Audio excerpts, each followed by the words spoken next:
Kinumpirma ni Senate President Pro Tempore Ping Lacson na ipagpapatuloy na nila sa Lunes, January 19 ang kanilang pagdinig sa Senate Blue Ribbon Committee hinggil sa flood control project. Sa investigasyong ito, sisilipin na ng nasabing komite ang sinasabing Cabral files pero hindi mula sa kopya ni Congressman Leandro Leviste, kundi mula mismo sa naiwang files ni dating Undersecretary Maria Catalina Cabral.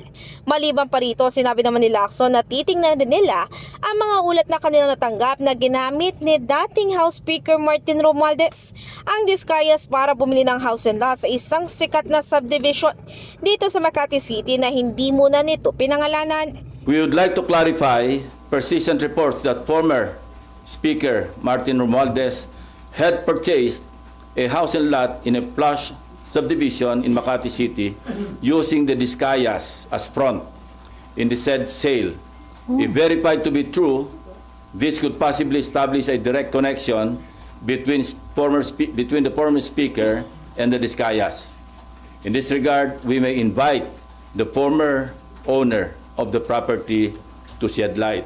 Sinubukan na rin ng senador na magtakda ng meeting kasama ang dating may-ari ng bahay at kung sakali na pumayag ito na humarap sa kanilang pagdinig ay kanila daw itong papadalhan agad ng imbitasyon. Nang matanong kung magkano nabili ang nasabing house and lot property, sinabi ni Lacson na hindi niya pa alam ang sapat na halaga pero ang nangyaring transaksyon ay name your price. Sa kabilang banda, patuloy na papairali ng senador ang pagpapatupad ng parliamentary courtesy pagdating sa usapin kung haharap nga sa kanilang pagdinig si Romualdez sa Lunes. Pagdating sa counterpart namin sa House, mayroong parliamentary courtesy na umiiral. At pwede lang namin silang imbitahan, hindi pwedeng pilitin, through the House Speaker. Pero kung ayaw nilang mag-attend, wala rin kaming magagawa. Kasi ganun din ang dapat na tratong ginagawa nila sa amin. Dahil nga sa umiiral na interparliamentary courtesy. Hinikayat naman ni Lacson sa Senadora Amy Marcos na samahan sila sa investigasyon lalo na kung meron itong mayaambag na ebidensya laban sa kanyang pinsan.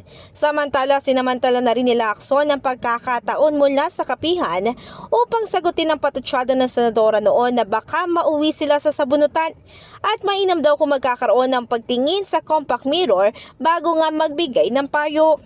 Magsabunutan daw kami. Yan ang reaction ni Senator Amy Marcos sa issue ng di umano ay pork barrel sa 2026 GAA, allocables and her baseless insults and untruthful criticisms against the Senate Blue Ribbon Committee which I chair. Either Senator Amy thought na piluka yung buhok ko or she was insinuating na bakla ako. Kaya siya nagamon ng sabunutan. On both counts, I say nothing can be farthest from the truth. Una, hindi po piluka ang aking buhok. Idugtong ko na rin na walang peke sa mukha ko.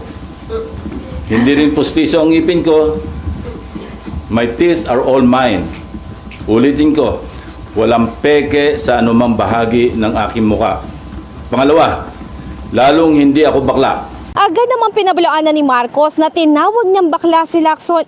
Ani Marcos, wala naman din daw problema kung bakla ang isang tao o di kaya naman ay nagpapa-enhance ng anumang parte ng katawan nito ay para sa sarili.